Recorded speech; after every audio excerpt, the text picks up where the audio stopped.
What's up guys, and welcome back to the channel. So you've been asking me to see if I can actually play Call of Duty Warzone on the super budget gaming PC.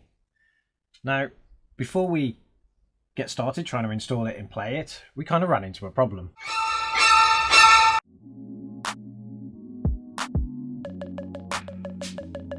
So we didn't have enough hard drive space on the M.2 drive that we originally fit in the system. Now that's okay, because when we originally fit this, that was going to be just for the operating system, but we were using it for storage until we could upgrade later on. Now to upgrade your hard drive, we've got multiple options, and that's why we built the system the way that we did. We could replace the M.2 drive with a bigger one, something like this. This is quite a high spec drive from Western Digital, but it would require us to reinstall the operating system, and we don't want to do that. We could install a normal SSD. This is a 2.5 inch drive, and this case has lots of different places that we can install them. Or we could install an older mechanical hard drive. Now, because we're going to be using some of our budget soon on a new processor, we didn't want to spend too much. Now, the cheapest option, obviously out of all three of these, is the mechanical drive. You can pick up a 1TB drive for about £30, whereas the SSDs in 1TB are about £80. And the M.2 drives will set you back about £100, so obviously they blow our budget. Now, because we don't want to spend the £100 at the moment just on storage, what we've decided to do is pick up a second-hand mechanical drive. Now, this is a 320GB Western Digital Blue, and it'll be more than enough to install the games that we've currently got, or at least move them onto the new hard drive, as well as Warzone and a few more games. So it's going to give us a bit of expansion for not a lot of money. I managed to pick this up for about £5, so that's not bad overall. Now, this case gives us lots of opportunity to be able to install these drives. There is mounting plates on the top for the 3.5 inch drives, or we can actually mount them into the caddy. Now, we're going to mount them into the caddy today. Now, installing the hard drive is really simple, particularly if it is a second-hand one. If you install a new drive, you'll have to initiate the drive once you get into Windows, but we won't need to do this with a second-hand drive. So let's get started on fitting this into the system.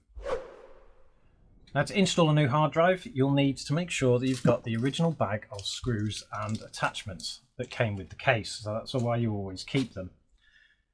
You'll also need a SATA cable, which would have come with your motherboard. You usually get two. If not, you can actually purchase these very cheaply off of eBay, and a screwdriver.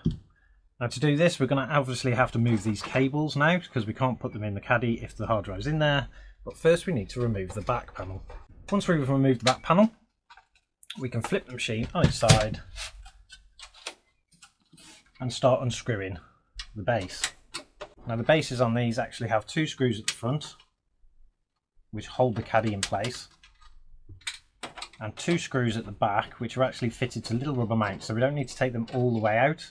All we need to do is loosen them a little bit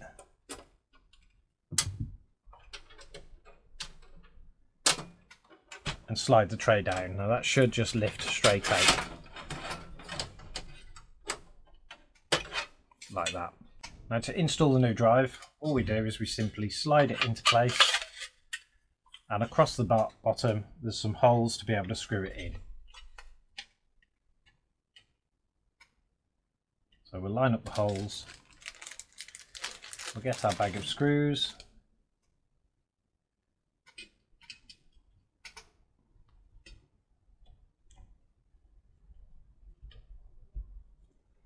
and we'll screw the drive into place. Now that we've got the hard drive into the bay, we need to refit it back into the case, and that will require us pulling out all of this cabling that we did before.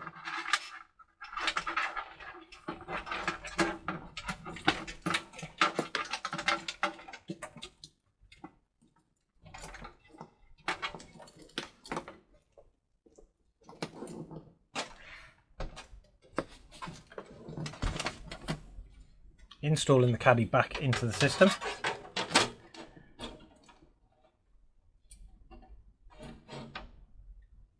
And reinserting the screws. So now that our drive is installed in the bottom and it's quite secure, we need to be able to hide those wiring again. If we flip the case round, what I will generally do is sort the wiring out for the things that we need and the things that are plugged in.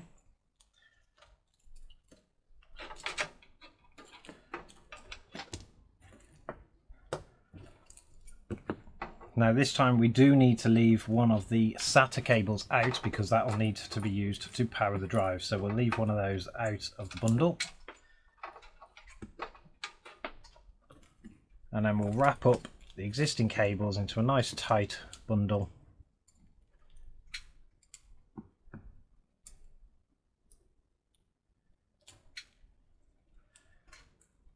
And instead of storing them in the drive bay, we'll store them next to it, in between the power supply and the bay itself.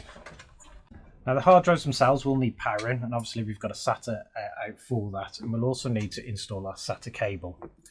So to do that, all we need to do is simply find the SATA ports on the motherboard, which we have at the bottom here.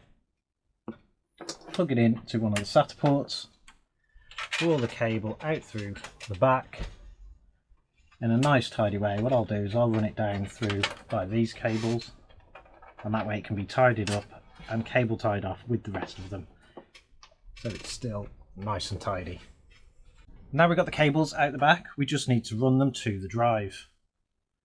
The first cable I'll install is the power, and I'm going to tuck the rest of the cable in underneath the hard drive into the empty slot, in case we need another hard drive later on and we can install another one and the cabling is all there. And we'll simply plug it in to the bottom here. And we're going to do the same with the SATA data cable.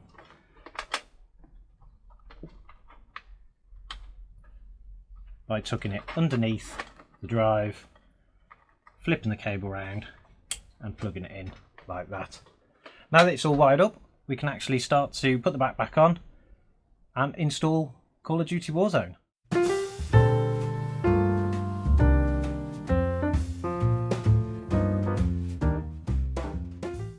Okay, so after a bit of testing, our hard drive works beautifully. There is no issues with the hard drive at all. We managed to move over the games that we were currently playing straight onto the new hard drive and install Warzone, which took forever. Looking at it through the benchmarks, this machine is really starting to show where its limits are now. We couldn't actually get into a game of Warzone, but we did manage to get the tutorial running, and we were running at very low frames per second with a lot of stuttering. So I think this is pretty much the limit that this can take. One thing it did give us though was some statistics on what we should be looking at upgrading next. So obviously the CPU was at 100% most of the time, and the memory was also very high in usage. So I think we now have a bit of an upgrade path for this machine.